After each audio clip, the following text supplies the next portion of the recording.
Hello everyone, my name is Sebastian. I went on AliExpress and I purchased the cheapest carbon roll frame I could find at $298. On this video, I would like to share with you my honest review on this frame 5 years later after having put in 10,000 miles into it.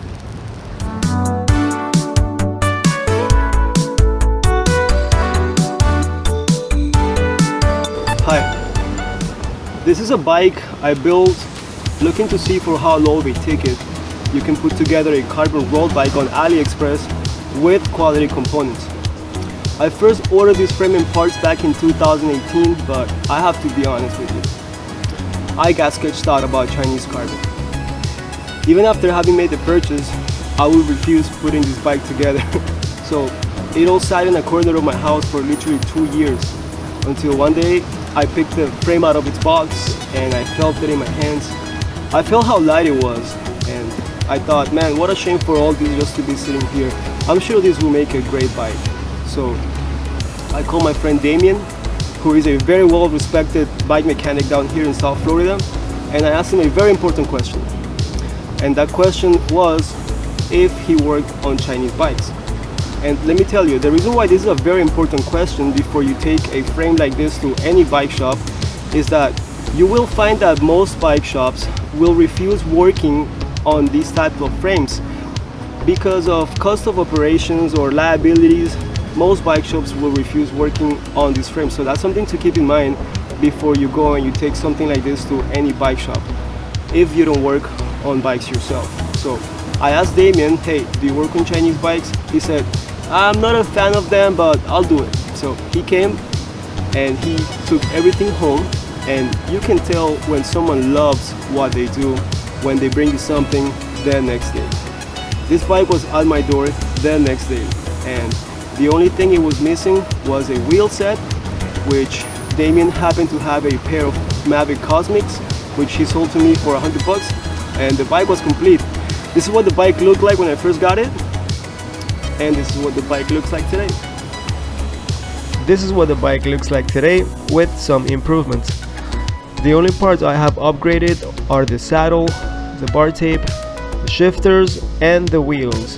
And that is because I will ride this bike literally through any type of terrain, because you know, all bikes are gravel bikes, so the wheel set got literally trashed and I had to put these on, which I had them rebuilt last month because of that same reason.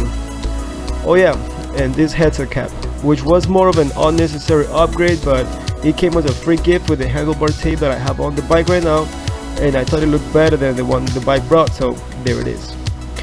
The cables in the handlebar route internally, but I believe that it would much rather run Di2 shifters because there was a bit of friction somewhere along the housing inside the bars that with time it got worse, and I just kept on pushing the lever until eventually it broke. So I switched them out to these Ultegra that I had on an older bike. The original saddle I had on this bike was a Physique saddle that was given to me for free, and the reason why I took it off is because it just felt weird to me. Not because it was short in length, but because it was too thick. So I put on the saddle from the gravel bike and I really liked it on this bike, but one day I fell right outside of my house on the tile and the bicycle slipped to the side and the saddle took the impact and it got really bent. So I ordered this saddle on Amazon and I like it a lot. It has carbon rails and it feels very comfortable. The frame is manufactured or distributed by a company called SP Cycle. This frame I got in 53 centimeters in matte black finish.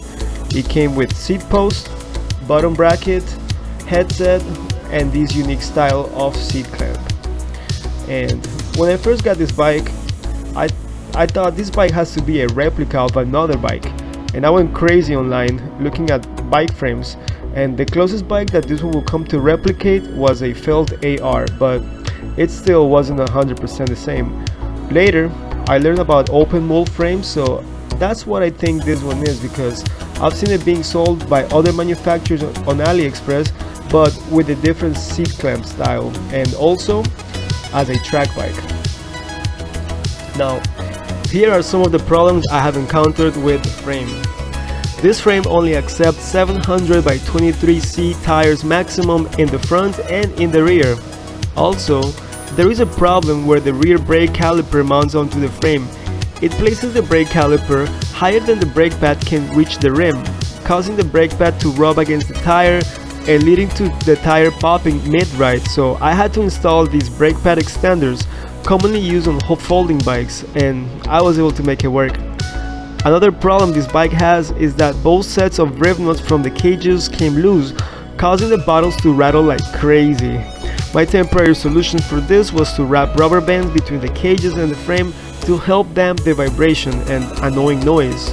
I literally had random cyclists approach me while riding, worried that I would lose a water bottle, and I'd be like, yeah, I know, it's just broken, man. I looked up videos on how to repair them, but before I began to mix the JB Weld and try to mess up the frame myself, I hit up Gerson from Bike Care Plus, and once again he came through. He drilled out the old rib nuts and installed new ones, and this problem was taken care of in a matter of minutes. But the major problem I had with this frame was in the front, where the head tube meets the fork. It seems to have a gap on one side, which created a lot of friction at first, but since I took so long to put the bike together and to notice all these problems, the return window had expired and there was nothing I could do as far as a warranty claim. So I've been riding it like this for the past 3 years, and it's been over 10,000 miles now, most of them in Key Biscayne and some on trips across the state, and so far I've been able to make it work. Who is Ice Swim Academy, you may ask? Well, that's my friend Nick's business. He believes in me, he believes in the channel, and he believes in my abilities to make things happen. So he has helped me out with funds for me to make this channel happen, and I am very thankful for that. So I put the logo on this bike because this is the bike I train the most on, and this is my Flamingo friend who needs to be replaced because he got beat up recently badly while I was washing the bike. And this is my decal from my friends at Peloton in Key Biscayne. Shout out to David and JC. And this army decal in the front is because my brother is in the army right now, so I support my brother and his decision in enlisting. And this one is for you, brother. We are all thankful for your service. So, despite all the flaws and imperfections found on this frame, for the price, you can't complain. I can honestly say that this bike is very fun, this frame feels very solid, and I don't regret having made this purchase.